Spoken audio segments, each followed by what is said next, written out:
我心里住着一盏灯，小小的，不会说话。有时候我很生气，它就暗了一点光。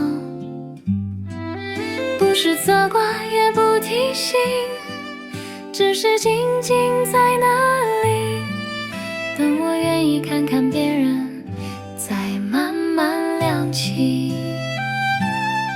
有一次我想转身走，假装什么都没看到，小灯没有拉住我，只轻轻晃了一下。当我停下来想一想，多说一句关心的话，那盏灯突然亮起来，连我自己都被照亮。闪亮是一颗灯，不是为了被称赞，是我选择怎么对待眼前。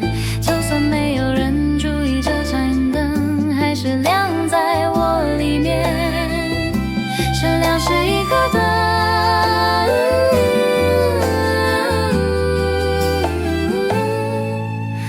闪亮是一颗灯，照亮我走的方向。